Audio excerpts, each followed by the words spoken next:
మీ పిల్లలు maths science లో dull గా ఉన్నారా? 100% మార్క్స్ కావాలంటే ఆన్లైన్ ట్యూషన్ ట్యుటోరిక్స్ లో జాయిన్ అవ్వండి. Welcome to Suman TV.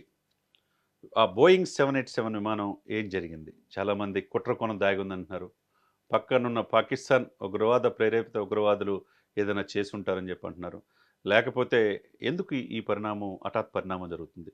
అంటే మనం చూస్తే గనక 1:39 టేకాఫ్ అయింది.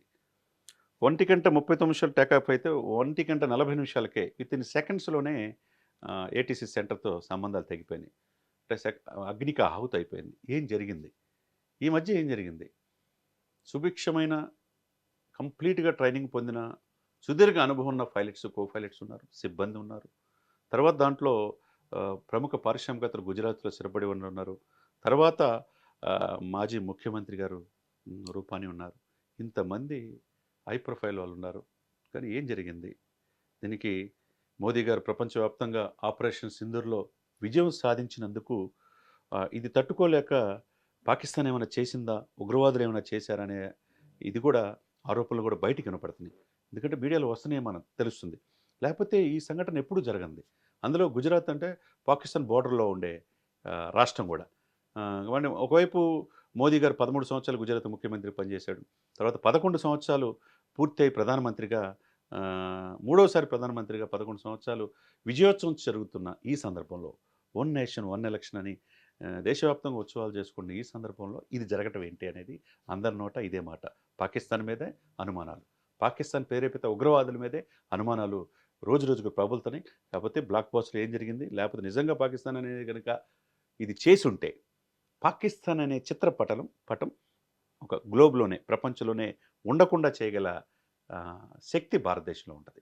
కాబట్టి మన దేశంలో 22 మంది పహల్గామ్‌లో చనిపోతేనే ఆపరేషన్ సింధూర్ అని చెప్పి 100 మంది ఉగ్రవాదులను లేపేసి మన సత్తా ఏంటో ప్రపంచానికి తెలియజేశాం. మేమంతా ఒకటే అనే భావన మనం కలగజేశాం. కాబట్టి ఇటువంటి ధైర్యం పాకిస్తాన్ చేయదనే మనం అనుకోవాలా?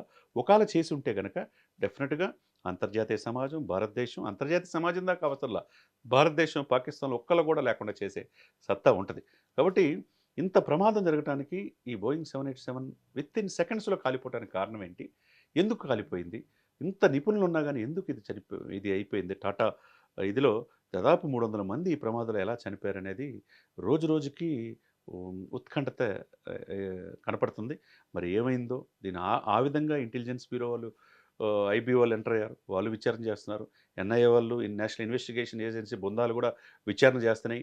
తర్వాత లోకల్ పోలీసులతో పాటు అక్కడ సెంట్రల్ పోలీసులు కూడా వచ్చి అసలు ఏం జరిగిందో కూడా పైలట్‌లో ప్రయాణిస్తున్న ప్రయాణికులెవరు? ప్రయాణికుల పూర్తి డీటెయిల్స్ తెలుసుకుంటున్నారు. ఆ విధంగా వాళ్ళ నేపథ్యం తెలుసుకుంటున్నారు.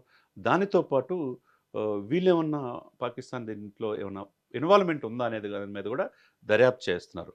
కాబట్టి మనం కొద్ది రోజుల్లో ఏమైంది, వాస్తవం ఏందనేది తెలుసుకునే అవకాశం స్పష్టంగా ఉంది.